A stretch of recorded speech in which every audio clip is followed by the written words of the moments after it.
OpenAI එකෙන් Codex CLI එක ළඟදී launch කරා ඔයාලට මතක ඇති. ඔන්න දැන් Codex කියලා AI agent කෙනෙකුත් launch කරලා තියෙනවා. කලින් කියපු Codex CLI කියලා කියන්නේ terminal එකේ run වෙන open source coding tool එකක්.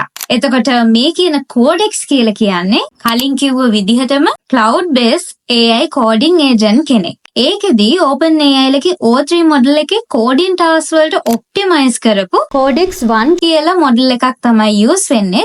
run වෙද්දී උනත් cloud එකේ sandbox virtual computer එකක තමයි run වෙන්නේ. ඒක නිසා data සම්බන්ධයෙන් ආරක්ෂාවකුත් තියෙනවා. තව GitHub එක connect කරාම එහෙම අපේ code repos preload වෙලා එනවා.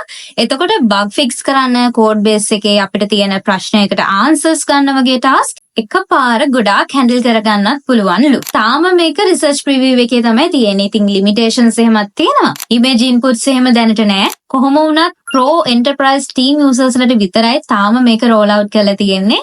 plus edu අයටත් ඉස්සරහට මේකට access දෙනවා කියලා තමයි කියන්නේ. ඉතින් මේ අලුතෙන් launch කරපු Codex වගේම කලින් කියපු Codex CLI එකත් developers ලට සෑහෙන useful වෙනවා. මොකද එයාලගේ coding task lazy කරගන්න උදව් වෙන නිසා.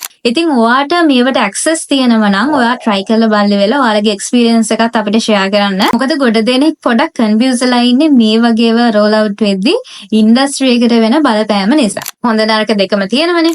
හොඳයි. එහෙනම් තව අයට මේක දැනගන්න මේක share කරලා ඔයාලට තව මේ වගේ interesting updates අපෙන් දැනගන්න ඕන නම් දැන්ම follow කරලා තියාගන්න.